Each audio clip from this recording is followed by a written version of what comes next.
Kayo ba ay binayaran para pumunta sa rally ito?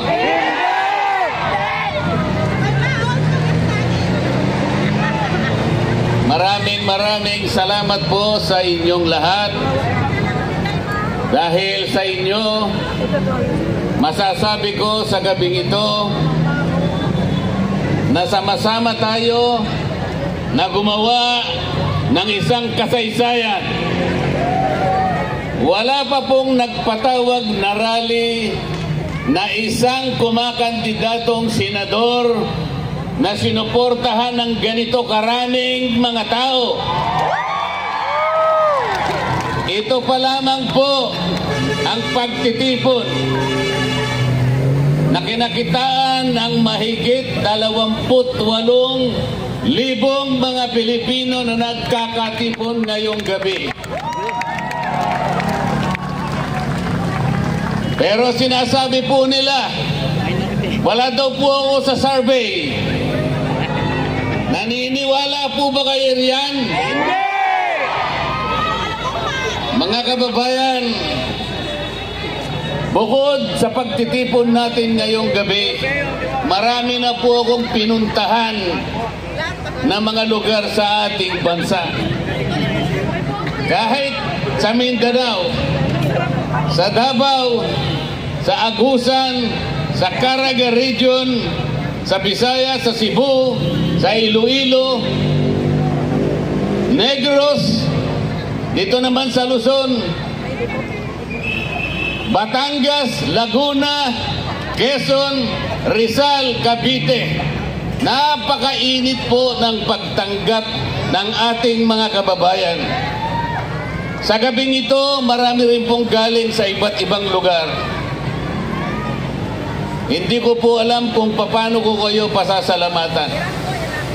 Ang tanging nalalaman ko lamang po, kayo'y nakikiayon upang gumawa tayo ng isang bagay para sa ating bansa. Napakahirap po ng kalagayan ng ating bansa ngayon. Ang presyo po ng pangunahing bilihin, halos hindi na po kayang abutin ng marami nating kababayan. Lalong-lalo na po yung presyo ng pagkain. Yung bigas. Ang buong akala ko po, nung gumawa yung kongreso ng Quadcom, ang buong akala ko po ay gagawin namin ang dapat namin gawin. Halimbawa, dahil sa problema at hamon sa ating bansa, akala ko ang uunahin namin kung paano natin ibababa ang presyo ng bilihin sa ating bansa. Sapagkat ito ang pangunahin na problema ng ating mga kababayan. Pero hindi po ganoon ang nangyari. Gumawa sila ng isang napakalaking komite, kung tawagin nila Quadcom. 4 na hiwa-hiwalay na komite na ginawa nilang isa para palakasin, para magiging influential. Ang buong akala ko ay haharapin namin ang napakaraming hamon na kinakaharap ng ating bansa. Ang nangyari, hindi po ganon. Alam na po ninyo kung anong nangyari. Ang ginawa po nila ay pamumulitika sa ating bansa. Inuusig nila yung dating Pangulo ng ating Republika. Ang sabi ko po sa kanila, hindi po tayo ang dapat gumawa nito. Kung inaakala po natin na ang isang tao, maging yan ay managing presidente, kahit sino, kung naniniwala tayo na siya'y nagkasala sa batas, kailangan po natin dumaan sa mga patakaran ng ating batas. Dapat po pumunta kayo sa piskalya. Ang piskalya po ay bukas. Yan po ang patakaran. Meron po tayong mga korte. Yan po ang patakaran para usigin, asuntuhin kung sino man ang nagkasala. Sapagkat ang Kongreso po ay hindi piskalya. Yan po yung sinasabi ko sa kanila. Ang Kongreso po ay hindi hukuman.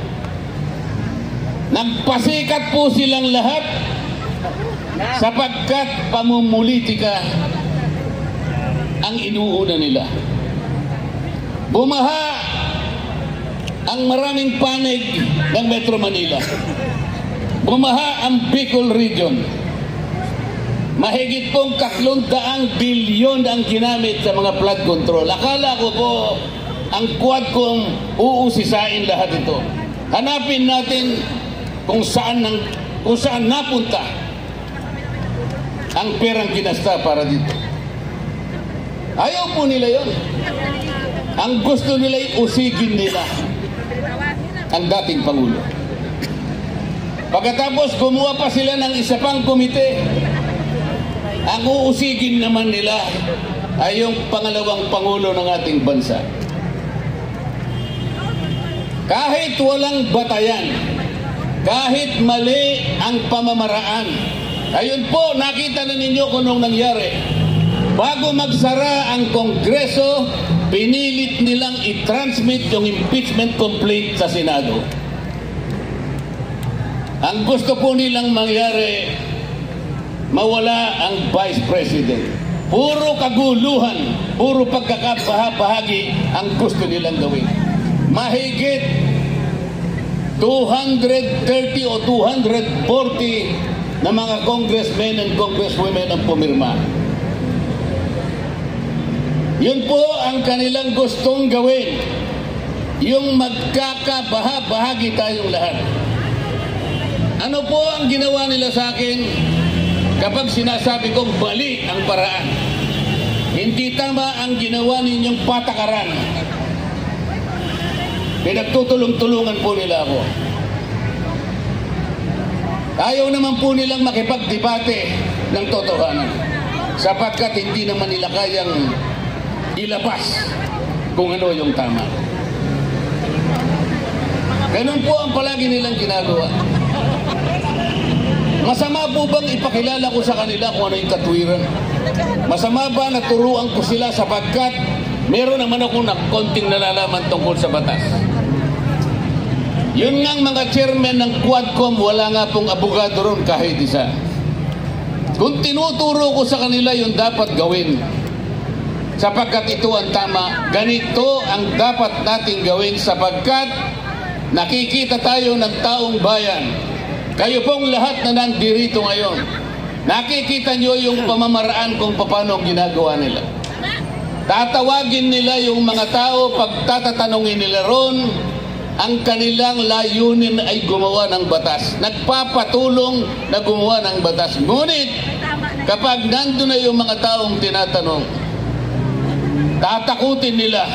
At kapag hindi sila sumagot ayon sa gusto nilang marinig, ikukulong po nila yung mga tao. Ganito na po ang kalagayan ng House of Representatives.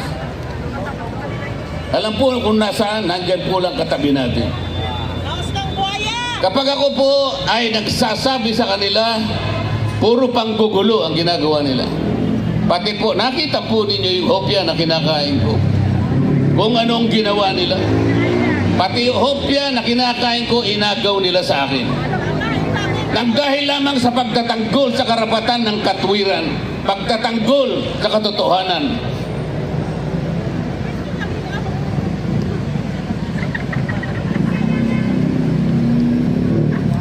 Saan po tayo pupunta? Saan po pupunta ang ating bansa? Tingnan po ninyo ang nangyari.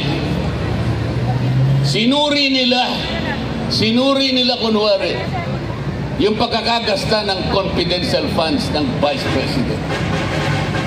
Wala pong problema kung suriin natin kung paano nagasta ang pera ng bayan. Tama po lahat yun. Ngunit ang kanila pong ginagawa ay labag na sa batas. Unang-una, napakarami po ng opisina ng ating bansa ang merong confidential fund at sila din ay tinawagan ng pansin ng Commission on Audit. Ayan po ang Commission on Audit. Nasa tabi lang natin. Alam po nila na sila lang ang merong otoridad, sila lang ang merong mandato Sila lang ang merong kapangyarihan na mag-audit sa pagkakagasta ng pera ng bayan. Bakit nakialam ang House of Representatives? Yun po yung tanong ko sa kanila. Akala po nila ngayon may kinakampihan ako. Alam po ninyo kung anong ginawa nila sa akin. Lahat ng committee po na ako'y miyembro, pinagtatanggal po nila ako.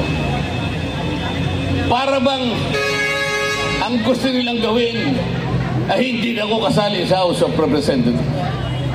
Alam po ba ninyo, ngayon lamang nangyari sa kasaysayan ng House of Representatives, pati po yung aking allowance, hindi na po nila binibigay.